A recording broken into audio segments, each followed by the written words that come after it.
víkend, že prerozprávame, že rôzne veci, že niekedy sa učíme meditovať spolu. To je tiež zaujímavá vec, že ktorú si odnášam napríklad z hnutia Nazaret, že my sme mali profesionálnu výchovu v tom, že ja neviem, od 10 rokov, že som, alebo od 12, každý deň tú polhodinu ráno mal na rozjímanie a večer potom na uzatvorenie dňa, na reflexiu. No a to teraz si to akože hovorím, že to, kedy som si kúpil taký tréning. Je, že narobil mi aj veľa akoby paseky v živote, že tým, že to bolo aj viac akože tlačené do toho, ale to, že som sa niekoľko rokov trénoval akoby vo nejakých takých meditačných technikách, tak teraz viem na to nadviazať. A to sa mi zdá celkom frajerina. A že to viem aj že to, no nie, že viem aj, že to práve s nimi objavujeme naspäť. Som kedysi študentom hovoril, že som objavil napríklad, že štvorcové dýchanie, že to, čo sa... Netuším, čo to je. Že cez dýchanie, to sú rôzne, existuje milión dýchacích techník, ale že cez dýchanie vieme sa celkom cieľene spomaliť napríklad myšlienky alebo dostať sa do takého meditačného stavu. A štvorcové dýchanie je, že sa nadýchneš, podržíš, vydýchneš, podržíš a že si odrátávaš, neviem, že raz, dva, tri, štyri, hej, a potom držíš, štyri, a takto sa spomalí a potom máš možnosť predĺžovať tie intervaly. A to normálne, že ako maličké deti, že tak poďme to teraz predĺžovať a ešte kúsok za komfortnú zónu. A že to ideme už, že teraz že na 12 sekundách vieme už byť, že 12 pomaličky nádych, 12 držať. Že čo sa mi zdalo, hej, no ale že zaujímavé, a že tam sa to potom veci dejú, no. Toto musím vyskúšať so svojím mladším synom. Ak bude mať chuť. Divoká povaha, to by mohlo byť. Alebo ty, ak budeš mať chuť, no. Ja si to vyskúšam. Rozhodne. No. Ale to každý máme asi niečo, že v detstve nezadržiavali ste dých? Jasné, hej. Že to, a kvôli čomu? Len kvôli tomu, že dobre, že jasné, že o preteky to išlo, nie, že kto dlhšie, ale kvôli stavu. No. Čo vieš? Hej.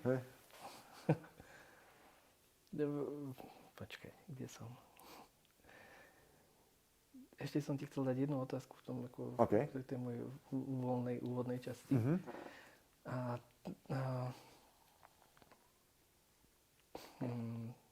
Zmierenie. Je to krásne, krásny ideál, hej?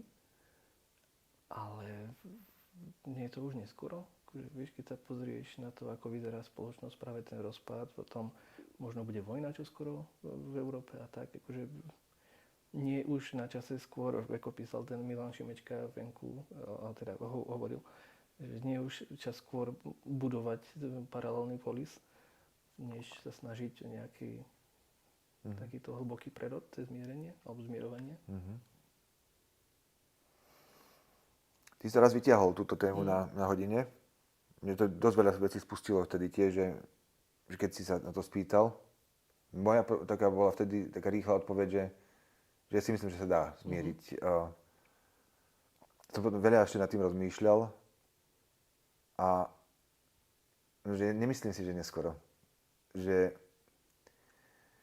je totiž to, že aby sme sa dokázali zmieriť, že možno musí byť ešte horšie.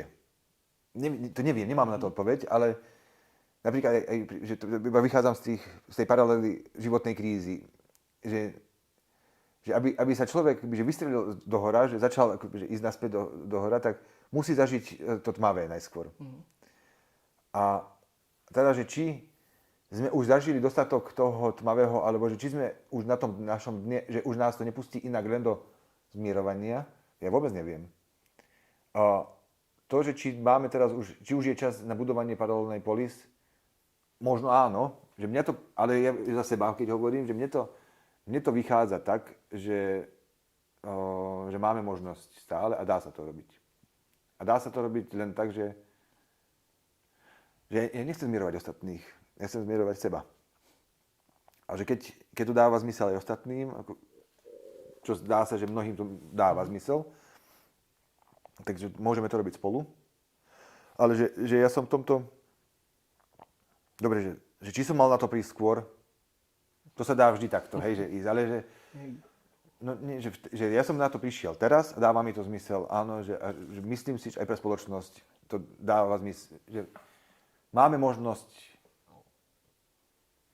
ísť do opravy. A či pôjdeme, to neviem. Možno ešte nie sme na to pripravení a možno, neviem, lebo totiž to, že vidím dve paralelné procesy v spoločnosti, že sa dejú, že